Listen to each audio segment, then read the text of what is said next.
কিশোৰ চিত্ৰকৰ অৰ্ণৱ দাৰ্কা আৰু এই চেগতে আমি তেওঁক অভিনন্দন জনাইছোঁ আৰু এখনি ফুলাম তিৱাপাতিৰে আদৰণি জনাইছোঁ।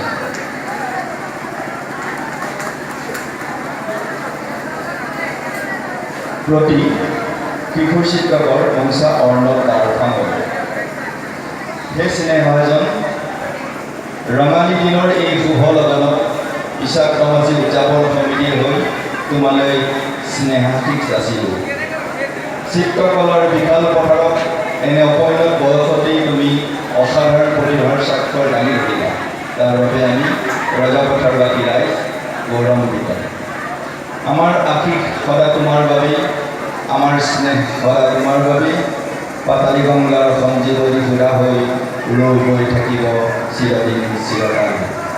তোমাৰ শিৰপৰ্ষণ হওক নেদেখাজনৰ আশীষ নিৰ্মাণী। হে স্নেহাজন, তুমি যেন আজি ভৱিষ্যত নৱপ্ৰজন্মৰ মাজৰ এক কলাৰ প্ৰতিভাৰ। তুমি যেন এক অনন্য নেদেখাজনৰ আশীষ ধন্য হৈ তুমি আমাৰ মাজত থাকি জ্যোতিৰ্ময় হোৱা, চিৰজ্যোতিষ্মান হোৱা, এজন কুশল চিত্ৰকৰ হোৱা। তোমাৰ ঐকান্তিক সাধনা আৰু প্ৰচেষ্টা সফল হওক তাৰেই কুশল প্ৰত্যাশাৰে স্নেহেৰে চুলতামলম সভাপতি উদযাপন সমিতি শৰৎপাতৰ সম্পাদক উদযাপন সমিতি। আমি অভিনন্দন পতাখন সভাপতি দামমং দেৱক প্ৰদান কৰিবলৈ